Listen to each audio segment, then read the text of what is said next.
Welcome to Episode 21, Azure Regions, Region Pairs, and Sovereign Regions, where we explore how Microsoft structures its global cloud to balance performance, reliability, and compliance.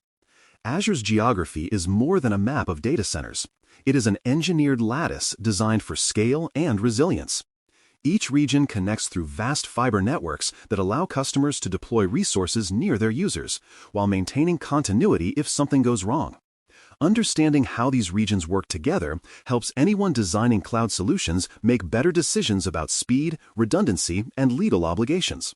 By the end of this episode, you will have a clear sense of how to plan confidently within Azure's global layout, knowing how geography shapes both technical outcomes and business trust. Region pairs are Microsoft's built-in answer to global resilience. Each Azure region is matched with another nearby region to form what is called a paired region. These pairs are chosen carefully, far enough apart to avoid shared disasters, yet close enough to maintain synchronous data replication for many services. When one region experiences an outage or scheduled maintenance, Azure can prioritize recovery from its paired counterpart. This pairing concept allows seamless disaster recovery planning without the user needing to build everything from scratch. It also ensures that critical updates and patches roll out in an orderly fashion between the two, minimizing simultaneous risks. Update sequencing within paired regions is one of Azure's hidden strengths. Microsoft intentionally staggers platform updates so that not both members of a region pair receive changes at the same time. This reduces the chance of service-wide disruption. Imagine if both West Europe and North Europe, which form a pair, were updated simultaneously and encountered an issue. Many customers could face downtime. Instead, Azure updates one first, validates stability, and only then proceeds to the second. This careful sequencing ensures that even during broad platform changes, at least one region remains operational and stable, giving organizations more time to react and adjust configurations safely. Data residency and compliance are powerful motivators for regional selection. Some organizations, such as financial institutions or government bodies, are legally required to keep certain information within national borders. Azure regions are mapped to specific geographies to respect these boundaries. When a customer selects a region like Germany West Central, they are choosing to store and process data under German and European Union regulations.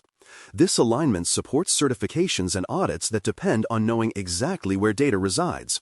It is not only about legal obligations, but also about building user trust, since clients increasingly ask where their information lives and how it is protected. Latency considerations often shape region choice as much as compliance. The closer your users are to the selected region, the faster their requests can be processed. Milliseconds may sound trivial, but over thousands of transactions, they define user experience. For instance, a gaming company serving players in Asia will notice the difference between deploying in East Asia versus Central US. Azure provides tools to measure latency from various points worldwide, helping teams make informed decisions.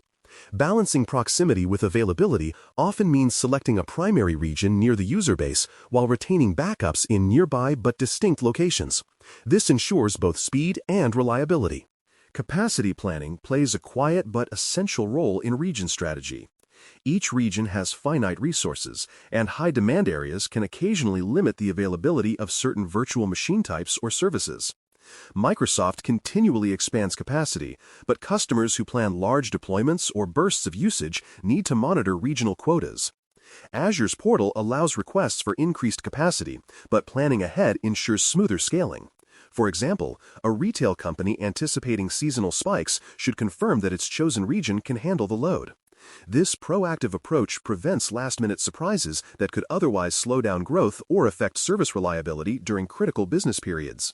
Choosing primary and disaster recovery regions involves balancing risk and practicality. A primary region hosts day-to-day workloads, while a secondary or recovery region stands ready for emergencies. Azure's paired region system helps, but organizations may still choose other combinations to align with unique needs. A company based in California might run production in West US and replicate to Central US for geographic diversity. The goal is to minimize shared risks while keeping recovery times reasonable.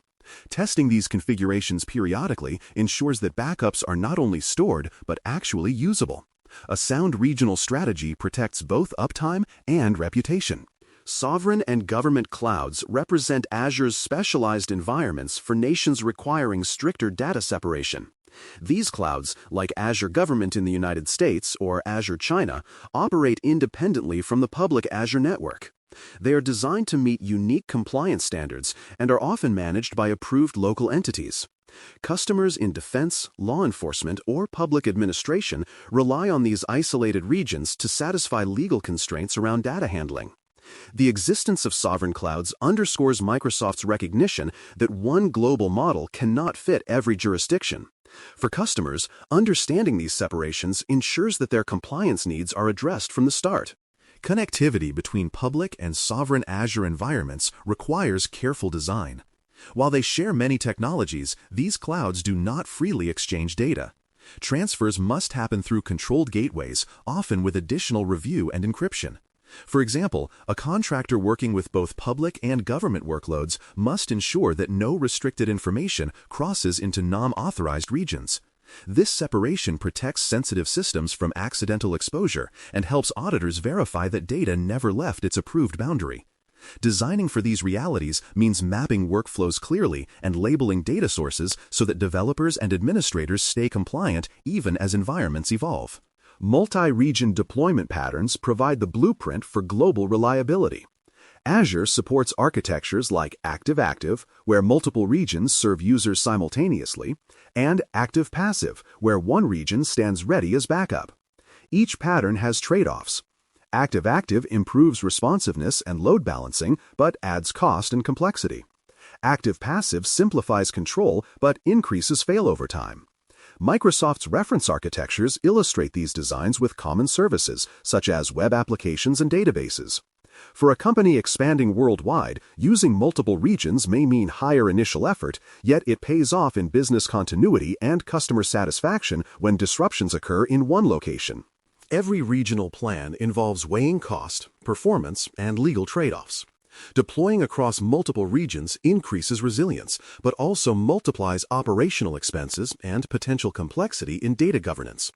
Performance gains from proximity may clash with legal requirements to keep data within certain borders. For instance, a global healthcare provider might favor regional speed for patient access, but must still comply with national privacy laws. The art of Azure regional planning lies in striking this balance. Teams that align technical choices with legal and financial priorities tend to achieve smoother, more sustainable operations over time. A decision worksheet can make regional planning more concrete. Listing factors like user location, data residency, latency goals, and failover needs clarifies priorities before deployment. Azure's documentation provides guidance for assessing each dimension, but organizations often adapt these checklists to their business context. For example, marking which regions meet both compliance and budget targets narrows the field quickly.